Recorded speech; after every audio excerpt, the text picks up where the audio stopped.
Okay, so what happens when you take this and you mix it with this? I'm so excited for today. The start of my rebirth, or, oh shit, I cut the invoice. The rebirth of my channel, of coming back to YouTube, is based around budget filmmaking. Part of the budget filmmaking is the hustle of trying to find the equipment you need, or how can you get what it is that you think you need. And on the contrary to all that, you don't need anything.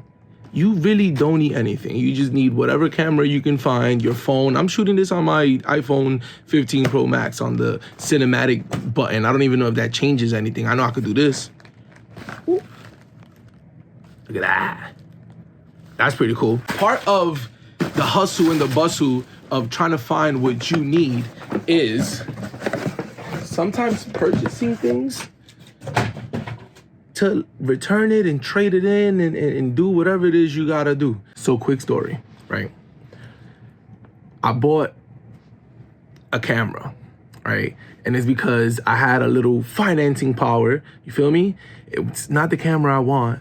It's nowhere near the camera I want. In fact, like everybody's calling it a fucking bad camera, but I got it. And then I contact a few stores to see what trading value would be and how this, that, and the third. So what we're doing is, I want to level up. I want a full frame, right?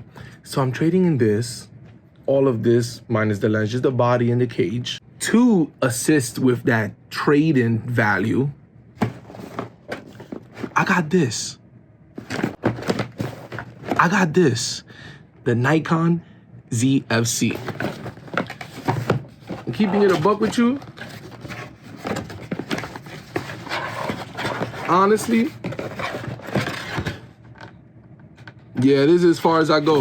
I'm not even opening it. Let's get the fuck out of here.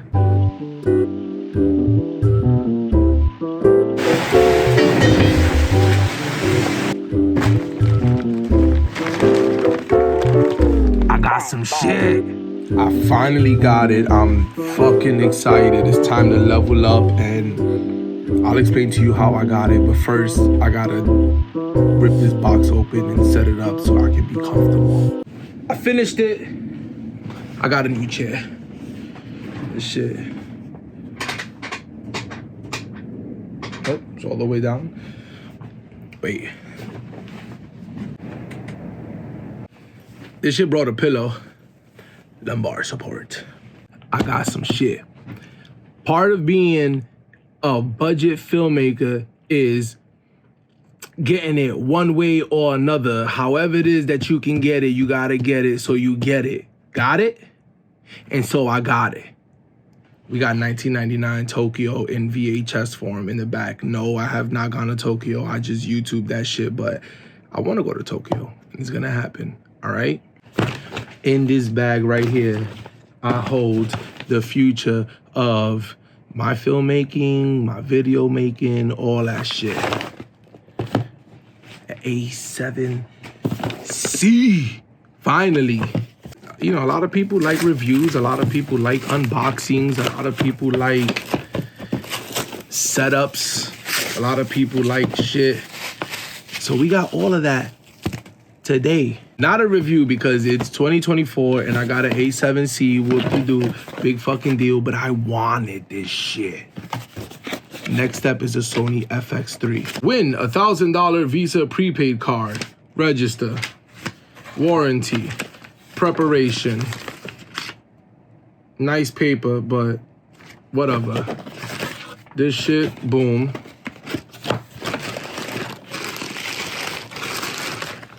Just kidding. I am so excited of this little thing. I'm not setting up the date and time and none of that shit. It's amazing.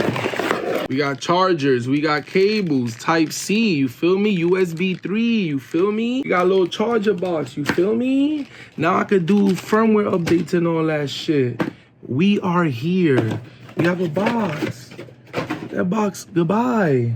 But this thing right here, there's a little beast.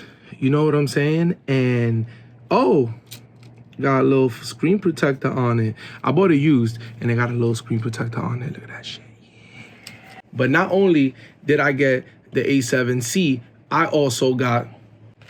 Nah, we're not gonna do this one yet. I got this. I haven't even opened it. We opening it together. You know what I'm saying? Stay tuned. You know what I'm saying? In the meantime, hit that like button, hit that subscribe button. You know what I'm saying? So, the biggest issue that I have with these small body cameras, the A6300, that whole 6000 line, the A7C is, my finger is flapping. I like big girthy cameras. Is the rig. Listen, small rig, what up? First of all, B&H gonna have to sponsor me, yo, because coño. So the good thing about this is the fact that, yeah.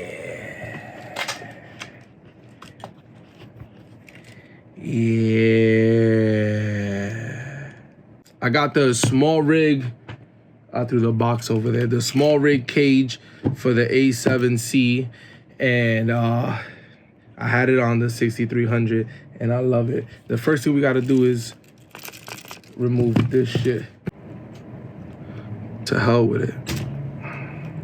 First one out. If only I knew how much bullshit and chip nails I went through just to fucking get this thing done. So, cool thing, we got little doors over here, which, you know, everybody knows that the fucking little goopy doors that hang off of the A7 III and shit like that fucking suck. This is already on there with the A6300. I had that chance to, you know, put it together, and then it comes with a little screw so that I can lift this up and then screw it onto this just for added security. So we're doing that. We're gonna get that done. I like little magnetic joint right here. Oh, it's not magnetic? Oh, it is magnetic, but it also slides in. Way better than the A6300 small rig, because the A63 small rig, the A6300 small rig, this was just magnet on the bottom. And the issue is that once that shit falls, it's over for you. Once you screw that part in, same tool, screws in the bottom, done. Little key goes back in here. All right, so now we have a nice, like, you know what I'm saying? Doesn't compromise anything. We have a nice stable body, and there's also some added protection for if I like throw it and shit. Oh, this says for A7C. This is cool. All right, next thing on the list is the handle. This is where we at so far. We're building a rig, an A7C rig. I'm excited, dude. First time. Next thing, and if you know about this shit, you know why I got this. The Condor Blue monitor mount. It's the monitor mount. I'm so excited. I didn't get the hot shoe one because this right here has like different ways for me to put it. So I can put the monitor sideways, I can put it facing forward or backwards, which I thought for a second didn't fit in here, but we good. I love shit that comes with Allen keys. Allen keys are so great. Done. Which way should I go with this? PT6 port keys. I did a shit ton of research over this, and in all honesty, this is the bang for the buck. $168, but wait, I got it on sale, $100. This is the coolest part.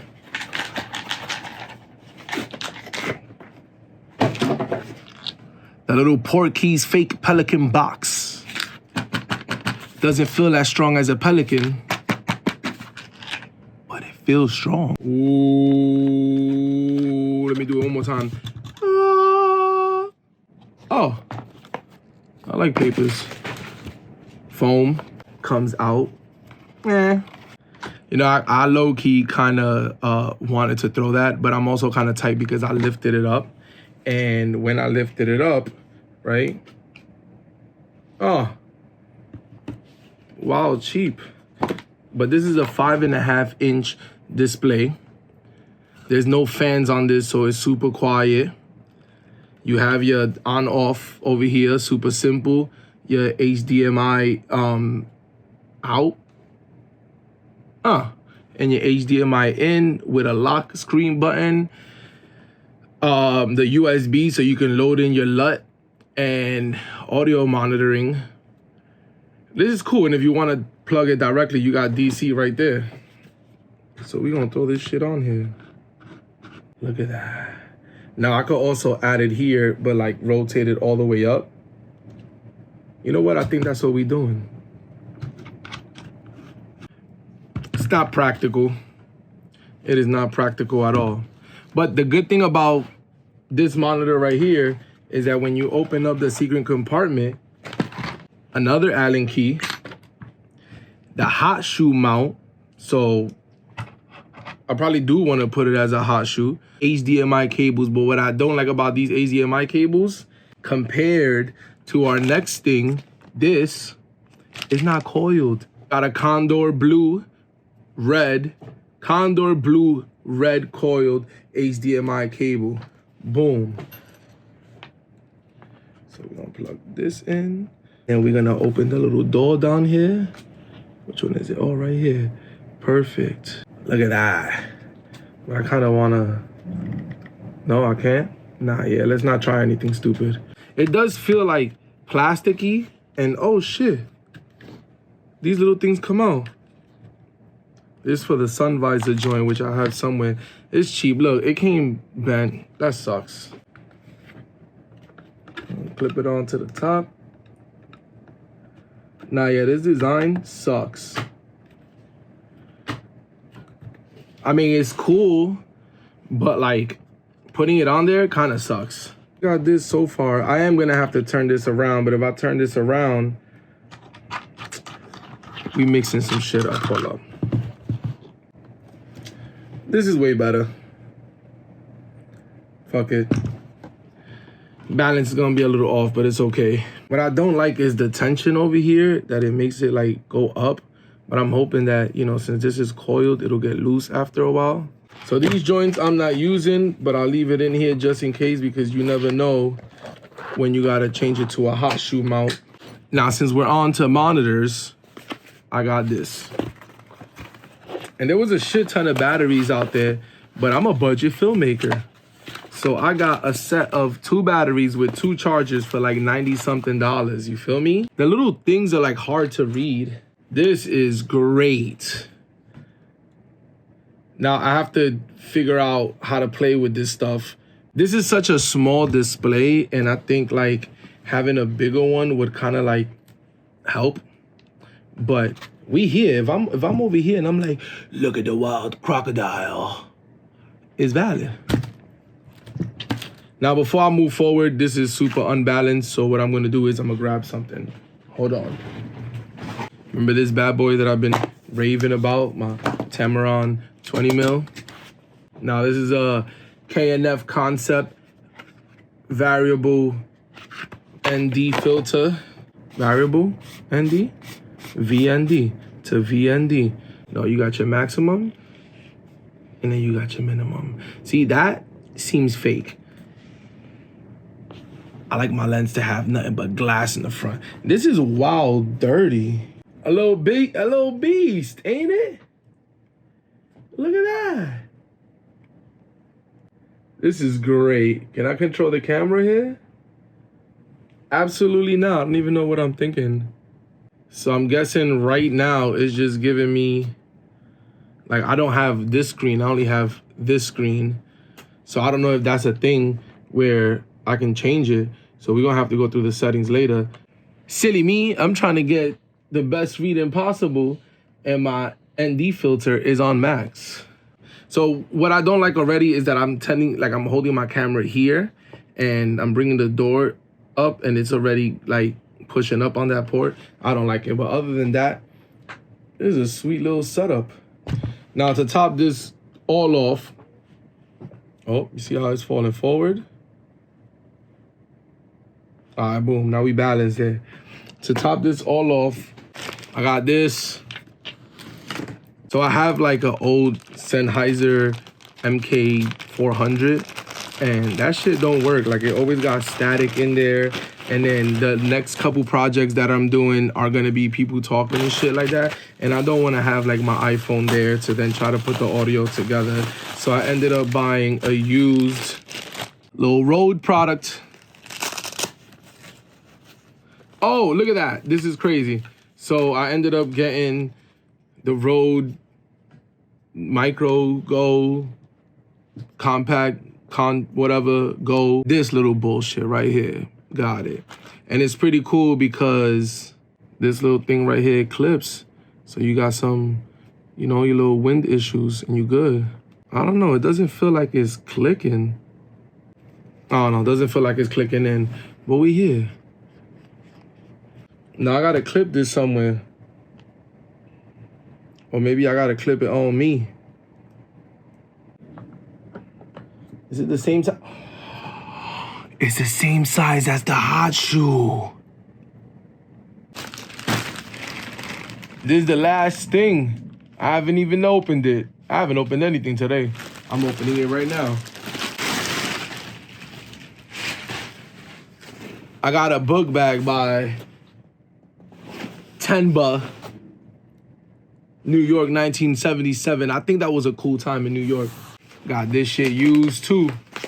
I was used balling today. This is cool. It looks like waterproof or water resistant. Side pocket, elastic side pocket. We love a good elastic side pocket. Then we got straps to make this smaller. But the cool part is that this part, now we got a bigger compartment. What we got over here? Let me see compartment wise. The zipper over here. Oh, fire. We got a laptop. I don't think my laptop fits in here. I'm gonna grab my laptop. For context, this is a 16-inch MacBook Pro, the M2. Oh, look at that. You can't even see it. She swallowed it up. Pause. Getting there battle. Getting there is the battle. The pocket is deep, but it doesn't like, it has like these pockets up front, but I don't like the fact that I can't like pull this down even more and see what the hell's going on. But having the laptop in the front is both cool, but it's also like, I don't like it because I could be in the subway and somebody could just literally just open the bag and take my shit. I don't fuck with that. All right, we got the straps also for like the support.